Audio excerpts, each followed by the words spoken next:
Vajza e ish deputetit, Mark Froku, i është drejtuar këtë të enjtë redaksisë së Nesbomb, duke na sjellë një tjetër panoramë nga ajo që është shfaqur publikisht në rrjetet sociale. Ajo ka hedhur dritë mbi një realitet që sipas saj qëndron larg imazhit të harmonisë familjar të ekspozuar me 10 herë nëpër rrjetet sociale nga bashkëshortja e babait të saj, aktoria Rudina Dembacaj. Në deklaratën e dërguar, Mara Froku ka theksuar se në këto momente ndjen dhimbje kur sheh deklaratat e Dembacajt se fëmijët e bashkëshortit i konsideron si fëmijët e vet. Sipas Marës, mesazhet e bukura nëpër rrjetet sociale dhe publik mund të krijojnë imazhin se gjithçka shkon perfekt, por realiteti brenda familjes është ndryshe dhe se sipas saj, Rudina Dembacaj është ajo që po krijon barriera mes tyre dhe të atit. Prindëria nuk provohet me deklarata, por me sjellje. Nuk është humane të thuash janë të mitë dhe njëkohësisht të ndash fëmijët nga i vetmi prind që kanë apo nga shtëpia e tyre.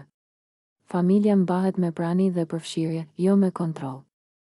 Sot mjafton të veshësh petkun e familjes për kamera dhe të quhesh i madh, roje porte në shtëpi, protagonist në media, është shprehur Mara për Nesbomb. Teksa vlen të theksohet se në fund të deklaratës së saj, ajo ka zgjedhur që të firmos me emrin Mara Hanvera Froku, duke vendosur emrin e nënës së saj dhe jo të babait. Një detaj ky që nuk ka kaluar pa u vënë re dhe që tregon qartë marrëdhënien e ftohtë mes tyre, dhe shkak sipas Marës është bërë pikërisht aktoria Rudina Dembacaj.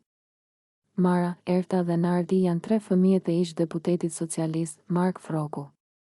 Vet Rudina Dembacaj, e cila po ashtu ka një vajzë nga martesa e saj e parë, Viktorian, shpesh herë ka ndarë në rrjetet sociale momente krah fëmijëve të bashkëshortit të saj, madje ka pohuar se sillet me ta dhe i sheh sikur të ishin të vetët. Sot që flasim, unë nuk e imagjinoj dot jetën time pa ta, në mënyrë absolute.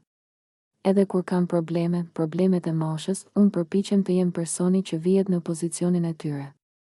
Bëhem shumë më pak qortuese dhe mundohem të jap shembullin tim. Unë ata fëmijë i dua, deklaronte e përlotur vetë Dembacaj në shtator të 2023 në një intervistë të dhënë për Top Channel.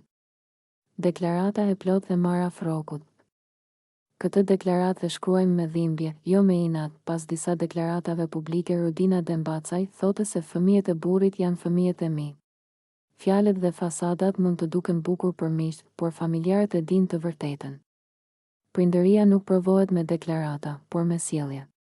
Nuk është humane të thuash janë të mitë dhe njëkohësisht të ndash fëmijët nga i vetmi prind që kanë apo nga shtëpia e tyre. Familja mbahet me prani dhe përfshirje, jo me kontroll.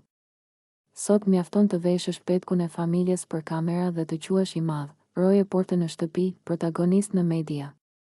Por fasadat janë klishe dhe veprimet jo humane nuk duhen duartrokitur, duhen mbajtur përgjegjësi. Mara Hanvera Froku.